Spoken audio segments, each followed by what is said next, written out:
What's good, guys? Hope you guys are having a great day, guys. Welcome back to the 6 best bets in lock of the week for Deiveson Figueiredo versus Cory Sandhagen. It's going to be a phenomenal card, guys. One thing I'm going to mention, guys, is this Saturday I'm not going to be able to update you guys with the community tab post because this Saturday I'm just going to be busy. This Saturday I'm going to be working.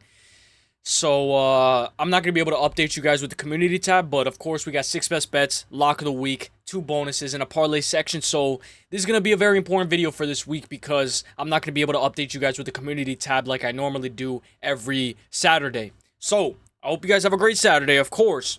But let's get it. 6 best bets, lock of the week, 2 bonuses, and of course, a parlay section. If you guys haven't already, guys, just give me a like. Last thing I asked for, it's free. Come on, just give me a like. Let's get it. Hope you guys are hydrated. Let's get it. Without further ado, let me mention my lock of the week streak. Of course. You know I got to mention it really quick. So, the lock of the week streak consists of Ignacio Bahamondes, Kevin Vallejos, Carlos Ulberg, David Martinez, Taurus Finney, Patty Pimblett, Mingyong Zhang, and now we're going to be looking to make it 8-fight lock of the week streak. This is my longest lock of the week streak I've ever been on. So guys, stay tuned. Let's see if it all crashes and burns or if it continues. So let's get it. Here we go. Without further ado, my first most confident pick of the week. Let's get it, baby. Let's get it. Here we go. Without further ado, Thomas Peterson 9-3-0 set to face off against Dontel Mays. One thing I want to mention, guys, is I think Thomas Peterson has a good price tag on his resume right here on his I think Thomas Peterson has a great price tag. Minus 265 for Thomas Peterson. Dontel Mays plus 200. Dontel Mays is 11-8, a little bit slower, as well on a 2-fight skid, losing to Shamil Gaziev and Walter Walker. Prior to that, he beat Kyle Machado, who is no longer in the UFC, but lost to Rodrigo Nascimento the fight before. Peterson just lost to Shamil Gaziev by TKO, which is a little bit different because we know Dontel Mays lost by decision to Shamil Gaziev.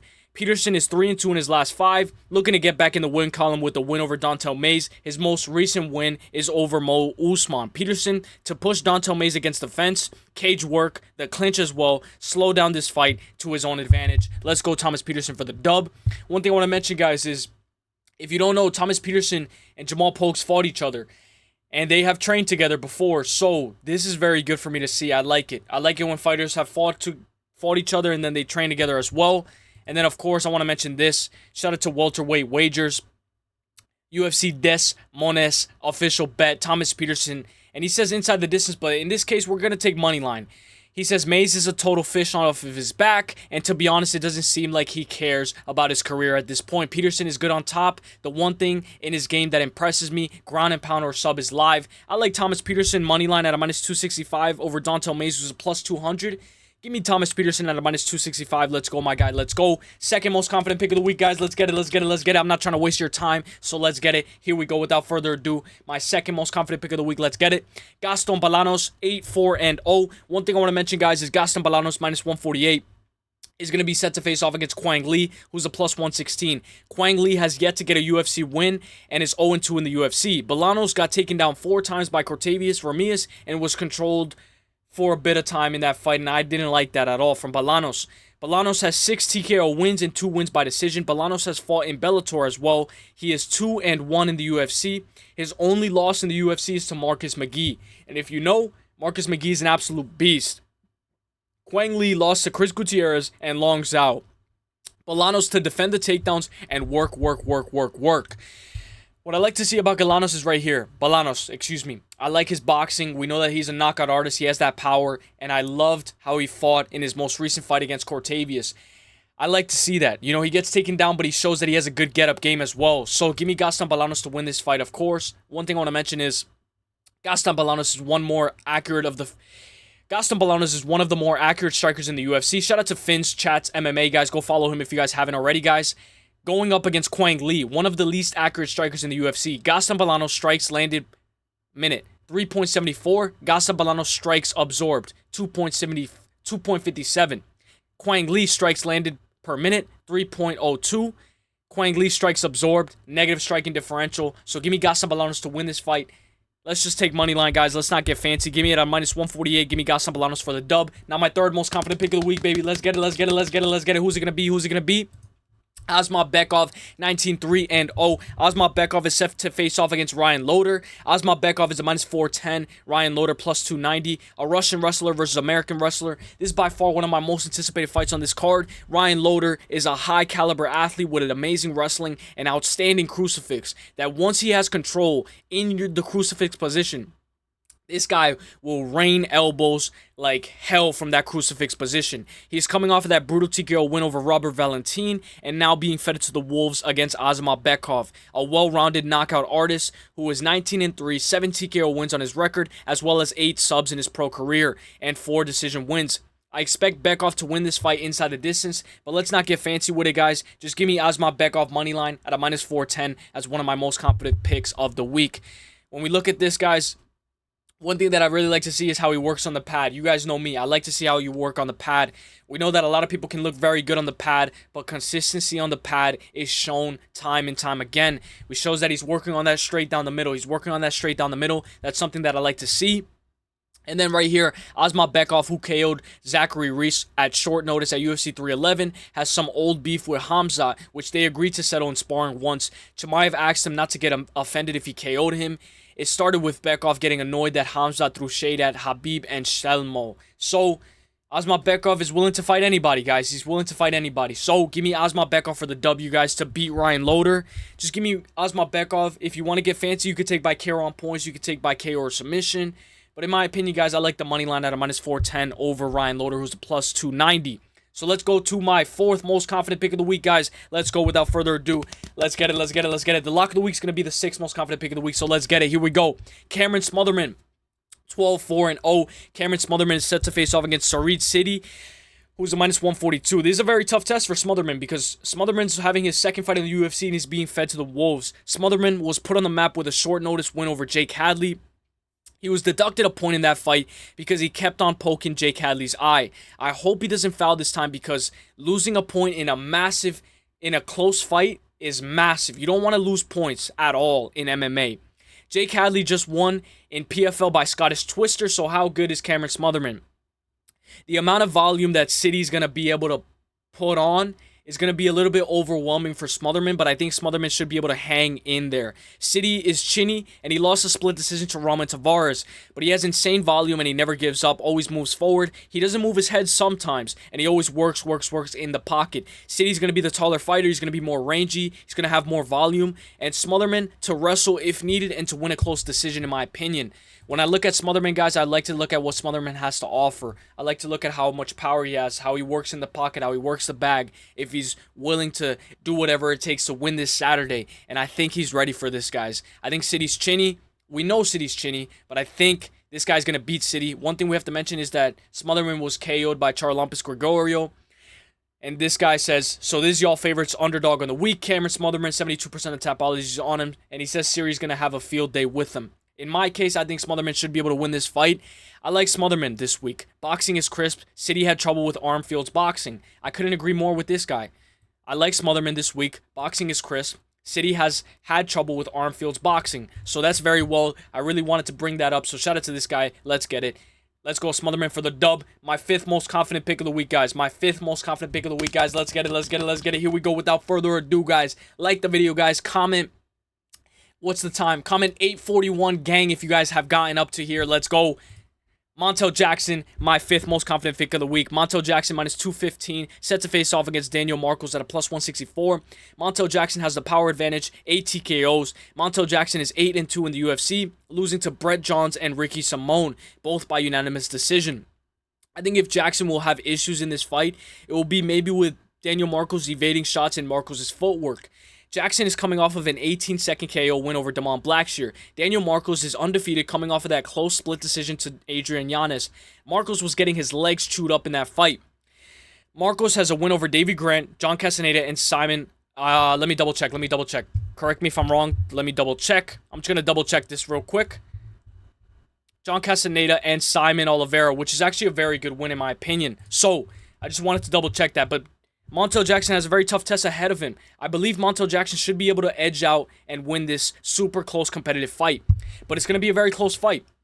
One thing I want to mention is, guys, if you guys don't know, Montel Jackson knows how to wrestle, guys. He knows how to wrestle. He knows how to hang in that pocket, and this guy can scrap. I'm going to show it one more time. Obviously, I don't want to get nothing in trouble. So, Montel Jackson can wrestle if needed. He's a very good wrestler. If you guys haven't seen him, I recommend you go see his early career of wrestling. He's very good. I think Montel Jackson should be able to wrestle if needed. One thing I want to mention, guys, is undefeated fighters in 2025 are 13-9. They're 13-9 undefeated fighters in 2025. There are 2 undefeated fighters that are fighting at UFC Des Moines. Bo Nickel is 7-0 at a -320 against Reinier de Ridder, and Daniel Marcos, who's 17-0 plus 170 against Montel Jackson. So it's going to be a very tough fight for these undefeated fighters, but let's get it. Give me Montel Jackson to win this fight over Daniel Marcos at a -215. Let's go Montel Jackson. Now we're going to go into my lock of the week, baby. Lock of the week time, baby. Lock of the week. What's going to be the lock of the week, guys?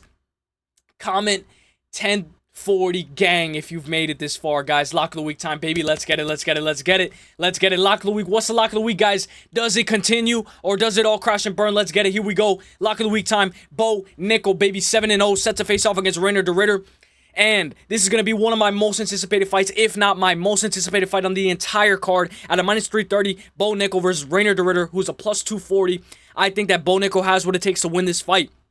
Reinier de Ridder is 19-2. His 2 losses are to the same guy, Anatoly Malakin. Correct me if I pronounce that wrong. Both by KO. Reinier de Ridder is on a 3-fight win streak over Magomed, JM3, and Kevin Holland. RDR has 9 subs in the first round, 2 in the second, and 3 in the third round. He has 3 TKO wins and 2 wins by decision. So if RDR is going to win this fight, more than likely it's either by inside the distance, in my opinion. RDR went 7-2 in one championship. Former 2-division champion. Bo Nickel has a very good feints. He has very good feints, in my opinion. And in an interview, RDR mentioned how much Bo feints. RDR has been looking at Bo Nickel. He's been tape studying Bo Nickel. And he mentioned how heavy Bo Nickel's feint game is. So we know RDR is very aware of Bo Nickel's feint game. Bo Nickel has a nice fake shot where he touches the leg and then he throws a blitzing overhand. That tends to land very often because so many of his opponents are worried about the takedown. Bo Nickel should be the faster fighter, should be able to take RDR down, and even if RDR shoots on Bo Nickel and Bo Nickel gets taken down, Bo Nickel should be able to reverse it, get right back up. This guy's very fast, very fluid with his movement, and he's a very good wrestler. NCAA GOAT. Bo Nickel tends to start off super fast or super tentative, nothing in between. It's either he's gonna shoot off like a rocket off the rip, or he's gonna get a little bit tentative and look for that mistake and capitalize off of that mistake. Give me Bo Nickel to win this fight, either inside the distance or by decision. This is why I like moneyline. But if you like double chance, Bo Nickel by KO on points, -175. Bo Nickel by suburb points, +115. I like Bo Nickel moneyline, guys. Bo Nickel at -330. I love it. I love it. I love it. It can't get better than this. Bo Nickel moneyline. Let's get it. Now, when I look at this, guys, I like to see what Bo Nickel does, what he's doing at his gym. We know that he's training with sharks. If you guys know his gym, guys, he trains with sharks. It's a whole shark tank at American Top Team. So Bo Nickel's ready for this fight. I think that he has a very tough test ahead of him, if not his toughest test yet, of course. But I like to see this, guys. Bo Nickel in his youth, guys. This is my lock of the week. Look at how young he was, guys. And look at how far he's come. Bo Nickel to get this job done. One thing I want to mention, guys, is this is the guy that we're relying on to beat Bo Nickel. Obviously, it's just jokes, but we know that this guy went to war with JM3, guys. And this guy doesn't have the most success when he tries to go in. You know, he's a little bit sloppy and he got dropped by JM3. It's going to be a very good fight, guys. Very competitive. May the best man win. But I think you guys have to... Let me introduce you to Bo Nickel, guys. I think Bo Nickel should be able to win this fight, guys. Let's go. Bo Nickel moneyline for the dub. Let's get it, my guy. Let's get it. Let's go Bo Nickel for the dub. Let's get it. Bo Nickel moneyline as my lock of the week at a -330. Let me know what you guys think, guys, and be honest. Let me know if you guys like the lock of the week or not. Be honest. Let's get it. Now we're going to get into the first bonus. The first bonus of the week, guys. First bonus. Let's get it. Here we go. What's the first bonus? Let's get it. Here it is. The over 2.5 in the Montel Jackson-Daniel Marcos fight. So I wanted to do this with the Ponzinibbio fight, over 2.5 with Ponzinibbio D-Rod, but we know Ponzinibbio is a little bit chilly, and maybe the over 2.5 could be there as well, but I think the over 2.5 would hit here. There's some more value here as well. We know Montel Jackson -215, Daniel Marcos +164, but that's not what we're looking at. We're looking at the over 2.5 at a -205. If you want the under 2.5, it's a +156. It's a pick your poison with the bonuses. In this case, I'm picking the over 2.5 at a -205. This one is risky But I think both Daniel Marcos and Montel Jackson are durable enough to survive 12.5 minutes and reach the over 2.5. I see this fight being super competitive and being 1-1 heading towards the third round. So the over 2.5 is going to be the play in this fight. One thing that's a massive red flag, guys, is how many KOs Montel Jackson has, guys. This guy has 6, 7, 8 KOs, guys. So the heavy-handed power on Montel Jackson's side could be the reason why the over 2.5 might not hit. But I think the over 2.5 should be able to hit. Daniel Marcos is very elite. So as well as Montel Jackson. Let's go the over 2.5 at a minus 205. I like it. There's some value to be made here. Let's go. Now we're going to go into my second bonus, guys. Second bonus. Let's get it. Let's get it. Let's get it. Over 4.5, guys. Cory Sandhagen versus Deiveson Figueiredo. We know Cory Sandhagen is a massive favorite. There's some value on Deiveson Figueiredo. But we're going to look at the over 4.5. The second bonus is going to be the over 4.5. If you want the under 4.5, it's a plus 180. But in this case, the over 4.5 rounds is a minus 235. If you want to get fancy, will this fight go the distance? Yes, at a minus 210. No, at a plus 160. In this case, I don't really think you should get fancy. Let's just take the over 4.5 at a minus 235. Let's get it. I think both of these guys are warriors. These guys have won 5 rounds multiple times before in the UFC. And I think it should be able to go over 4.5 rounds. Cory has had 6 main events, and only one of them ended inside the distance, and that was against Song Yadong. Figgy has had a 5-round war with Peter Yan. Figgy has been in 8 main events in the UFC, and 5 of them ended inside the distance. So we know if this fight might end inside the distance, it might be Deiveson Figueiredo ending this fight inside the distance. But in this case, if Cory Sandhagen is winning this fight, I think the over 4.5 should be able to win this. I think the over 4.5 should be the play. Even if it's like a competitive fight, 2-2 heading to the 5th, I can see the over 4.5 coming in clutch. Let me know what you guys think. Now we're going to go to the parlay time, guys. Let's get it. Let's get it. Let's get it. Let's get it. I'm going to read the parlays once, guys. So let me know if you guys want me to slow down or anything. Let's go. Bo Nickel plus Cory Sandhagen by KO on points, minus 133. We know Cory Sandhagen is a massive favorite, guys. He's like a minus 500. I took Cory Sandhagen double chance by KO on points and Bo Nickel at a minus 133. I like it. Long shot parlay. Ivana Petrovic, Thomas Peterson, Gaston Bolanos, Gillian Robertson, Asma Bekov, Mason Jones, Montel Jackson, and Cory Sandhagen. 8-leg parlay for plus 950. I love that parlay. Next parlay. I call this one the over 2.5 parlay. Gillian Robertson by Subway points, Asma by Caron points, over 2.5 Smotherman City fight, over 2.5 Montel Jackson Daniel Marcos fight, and the over 2.5 in the Ponzinibbio versus Daniel Rodriguez fight. 5-leg for plus 636. I like that over 2.5 parlay.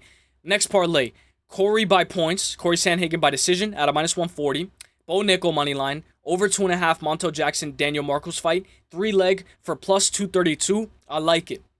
Next parlay, Mason Jones, Misha Yana Santos goes the distance. Santiago Ponzinibbio, 3-leg parlay plus 183. Next parlay, Daniel Rodriguez, RDR versus Bo doesn't go the distance. Thomas Peterson and Cory Sandhagen, 4-leg parlay for plus 418. Next parlay, Cameron Smotherman, and then plus the over 4.5 in the main event, 2-leg plus 202. I like that one. Let me repeat that one. Cameron Smotherman and the over 4.5 in the main event, 2-leg plus 202. Next parlay, Bo Nickel plus Asma Bekov and Gillian Robertson, 3-leg plus 109. By far, very good parlay. One of my most confident parlays. Bo Nickel, Asma Bekov, and Gillian Robertson, 3-leg for plus 109. There's not that much value, but we know that these people we're very confident in these fighters. Next parlay, over 4.5 main event and the over 2.5 Ponzinibbio D-Rod fight, 2-leg for plus 108. I love that parlay. One of my favorite parlays, guys. I saved the best for last. Over 4.5 main event and the over 2.5 Ponzinibbio versus D-Rod fight. But we know that could get a little risky if somebody gets finished in that fight, Ponzinibbio D-Rod. But I think the over 4.5 should be able to hit. Over 4.5 main event and over 2.5 Ponzi D-Rod fight, 2-leg for plus 108. I love it, guys. Let me know what you guys think of the parlay section, guys. Let me know if you guys like the lock of the week. Let me know what you guys are thinking, guys. You guys like it? You guys are like, what are you guys thinking? You guys have a parlay you guys like? You guys can mix and match with the parlays and comment it down below. And let me know your favorite parlays. Let me know your favorite part of the video. And let me know if you guys agree with me or if you guys like the 6 best bets and confident picks, the 2 bonuses. What's your favorite part? Let me know, guys. Let me know. Let me know. I'll see you guys in the next one. Let's get it. Peace, baby. Let's get it. The best is blessed. God bless. Have a great week, guys. God bless. Peace. Hey.